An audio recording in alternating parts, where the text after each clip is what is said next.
इमरान खान और Donald Trump को लेकर बैनुल-अक़वामी सतह पे क्या बातें चल रही। कल रात अडियाला में क्या होने वाला था। नवाज शरीफ ने खुद के लाडला न होने का शिकवा किससे किया। सनम जावेद ने अदालत के अंदर क्या कहा। कप्तान ने अदालत में सारा पोल खोल दिया। आप सब पर सलामती हो, मैं यासिर रशीद हूं और आप मेरा वीलॉग देख रहे हैं।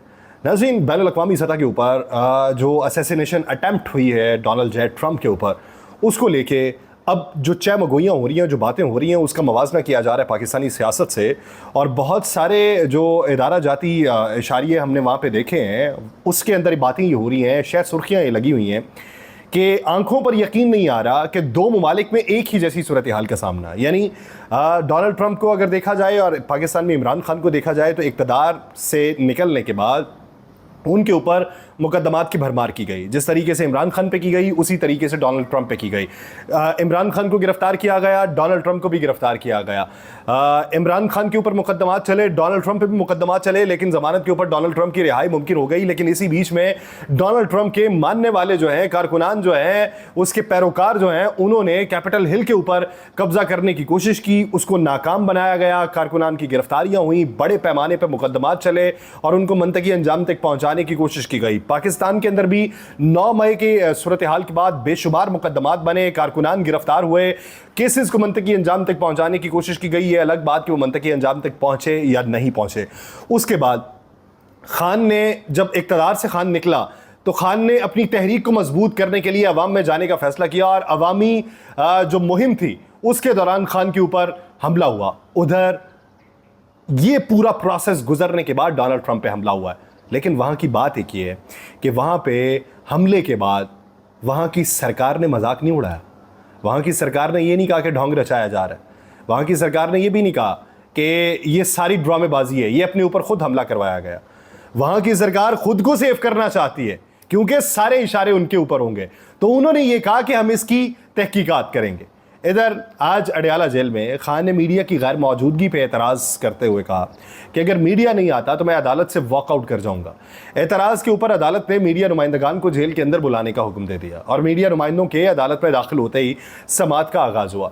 आज जो अदालत के अंदर समाअत हुई है, समाअत के आगाज़ पे इमरान खान रोस्टम पे गए और उन्होंने एहतसाब अदालत के जज मोहम्मद अली वड़ाइच से मुखातिब होते हुए कहा, उन्होंने कहा, जज साहब, मेरी बीवी का तोशा खाना से कुछ लेना देना नहीं है। जेल में मैंने 4 मरतबा कुरान पढ़ा और उसमें जजेस पर अल्लाह ने बहुत बड़ी जिम्मेदारी डाली हुई, ये मैंने कुरान के अंदर पढ़ा। बुशरा बीबी को सिर्फ मुझे अजियत पहुंचाने के लिए जेल में डाल रखा है। उन्होंने ये कहा कि मेरी बीवी को जानबूझ के टारगेट किया जा रहा है क्योंकि मैंने किसी को हटाया था, मेरी बीवी की सिफारिश नहीं की थी। उन्होंने जज से मुकालमा करते हुए कहा कि मुझे जेल में डालें, मेरी बीवी को तो छोड़ दें। जज साहब, आप अल्लाह को जवाब दें, आप किसी और को जवाब दे नहीं हैं। जज बशीर ने आगे से ये कहा कि सर पर बंदूक रख कर फैसला लिया गया। ये खान साहब बताते हैं कि जज बशीर ने इसका एतराफ़ किया हुआ। साबिक वज़ीर आज़म को रात 12 बजे बताया जाता है कि सुबह नया केस लगेगा। नैब वाले रोबोट हैं, उनको तनख्वाह देकर जो मर्जी करवा लें। जज साहब से मुकालमा करते हुए उन्होंने ये भी कहा कि पहले जिस रेफरेंस के अंदर सज़ा हुई वो ज्वेलरी सेट हमारे पास है, उसकी कीमत 1 करोड़ 80 लाख थी, इन्होंने 3.25 अरब कर दी। मैं सिर्फ अपनी बीवी की बात करता हूँ, उसको दोबारा गिरफ्तार करके बहुत गलत किया। पहले आफ्ताब सुल्तान और दीगर लोग मुस्ताफ़ी हुए क्योंकि ये गलत फैसले कराना चाहते थे। दूसरा केस इसलिए बनाया गया क्योंकि इनको पता चल गया था कि पहला सेट हमारे पास है। ये सब कुछ जो करवा रहा है, मैं उसे बाकायदा तौर पे वार्न करना चाहता हूँ कि ऐसा ना करें। इमरान खान की गुफ्तगू जो थी वो जब कर रहे थे तो उस वक्त बुशरा बीबी इमरान खान के हमरा अदालत के अंदर बैठी हुई थी।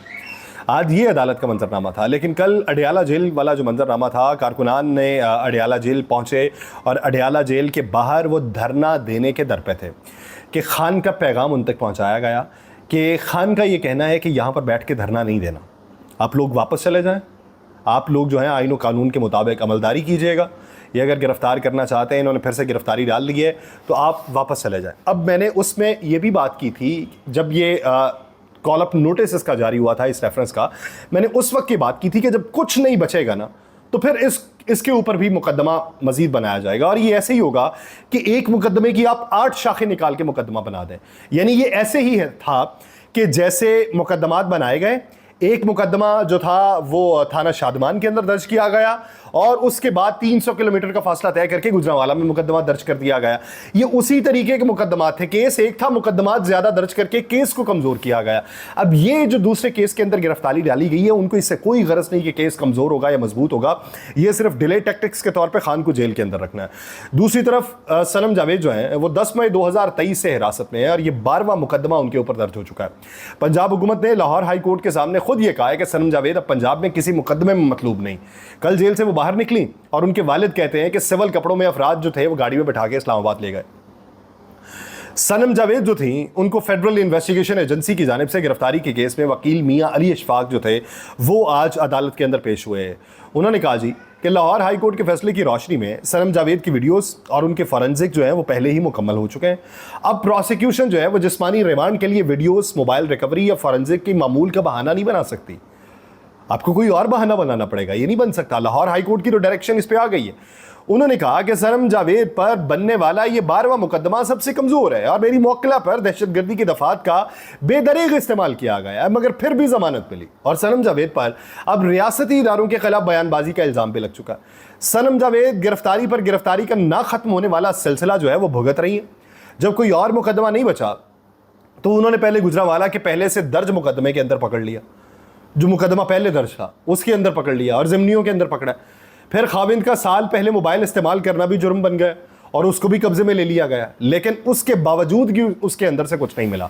तो अब ये मुकदमात की भरमार नहीं होनी चाहिए। ये पंजाब हुकूमत को भी सोचना चाहिए कि पंजाब हुकूमत क्या सोचेगी। वो सोच तो ये रही है, मियाँ साहब ने जो सारे बैठे हुए थे अफराद उनके अंदर ये बात की और ये बात रिपोर्ट करने के लायक नहीं थी। वो बात क्या की गई? बात ये की गई कि बुलाया हमें गया था, मसनद इक़्तिदार पे हमें बिठाना था, हुकूमत हमें दिलानी थी, लेकिन लाडला अभी भी वो बना हुआ है, लाडला फिर से उसे बना लिया। तो बुलाया आपको अदलिया ने था, हुकूमत आपको अदलिया ने देनी थी, इक़्तिदार आपको अदलिया ने सौंपना था, केसेस आपके अदलिया के ही मरहूने मिन्नत थे। तो अगर था तो आपको गिला जायज़ है, अगर नहीं था तो फिर आपका अदलिया से गिला नहीं बनता। दूसरी तरफ अली मोहम्मद खान साहब जो पाकिस्तान मुस्लिम लीग नून की नई स्ट्रेटजी है उसके मुताबिक उसको परखते हुए ये राय रखते हैं कि काम सबसे पहले कल ये करना चाहिए कि जब अदालतें खुलें, सुप्रीम कोर्ट खुले या इस्लामाबाद हाई कोर्ट खुले, तो फौरी तौर पे पाकिस्तान तहरीक इंसाफ जो है वो उनसे रुजू करे, क्योंकि बेशुमार लोगों के ऊपर इस वक्त प्रेशर है कि आप पाकिस्तान तहरीक इंसाफ में नहीं जाएंगे। जो 41 लोग हैं उनके ऊपर ये प्रेशर डाला जा रहा है कि आप पाकिस्तान तहरीक इंसाफ में ना जाएं। तो उनका ये कहना है कि अदालत से रुजू किया जाए और अदालत को एतमाद में लिया जाए और अदालत कोई हुक्मनामा जारी करे कि जिस पे सिक्योरिटी फराहम की जाए, हिसार फराहम किया जाए कि जिसके ऊपर जो शख्स जो है वो अपना हलफनामा जमा करवाना चाहता है, जिस तरीके से हम अजहर साहब के जो वालिद साहब हैं उन्होंने अपना जमा करवा दिया है, बेशुमार और रहनुमा हैं जिन्होंने अपना हलफनामा जमा करवाया है, लेकिन कुछ रहनुमाओं के ऊपर कहा जा रहा है कि प्रेशर है और उसी प्रेशर की बुनियाद के ऊपर वो जो है वो पाकिस्तान तहरीक इंसाफ में जाने से कतरा रहे हैं या उनके लिए मुश्किलात पैदा हो रही हैं। तो उनके लिए अली मोहम्मद खान साहब ने ये सजेशन दी है। दूसरी तरफ हुकूमत की कमज़ोरी देखिए कि हुकूमत इस वक्त स्टैंड किन बुनियादों के ऊपर कर रही है।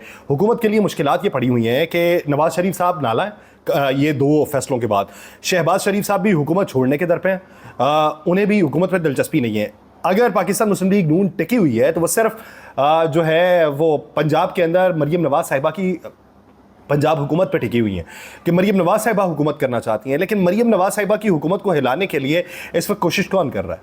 पाकिस्तान तहरीक इंसाफ नहीं लगी हुई, वो आसिफ अली जरदारी साहब इनकी बुनियादें हिलाने की कोशिश करेंगे और जब उनकी तरफ से कोशिश मुकम्मल हो जाएगी तो ये किस हद तक ढेर हो जाएंगे, इनको किस हद तक अपने लाले पड़ेंगे और ये मुस्तकबिल में किस तरफ को रवा होंगे, क्योंकि इनकी सियासत जो है जिस हद तक परागंदा हो चुकी है, जितने लेबल ये लगवा चुके हैं, दूसरों को लाडला लाडला कह के अपने ऊपर जिस हद तक इन्होंने एक लेबल को चश्मा करवाया है, वो इनके लिए सबसे बड़ी मुश्किल बनेगा, इनके लिए आगे के रास्ते मसदूद करेगा, इनके लिए सियासत को किसी हद तक रुकावट का बाइस बनाएगा और इनके लिए कारकुनान में इनकी इज्जत, तौकीर और अजमत को कम किया जाएगा। क्योंकि लोग तो अब इस बात से भी नाला होना शुरू हो गए हैं कि फ़ोन कॉल मिलाएं तो बीच में शहबाज शरीफ साहब आके ये बिजली के बिलों का क्यों बताने लग जाते हैं। लोगों को अगर चिड़चिड़ाहट इतनी होने लगे तो फिर आपके ऊपर तो कपाहट का आना लाजिम। मुझे दीजिए इजाज़त, अल्लाह ने के बाद।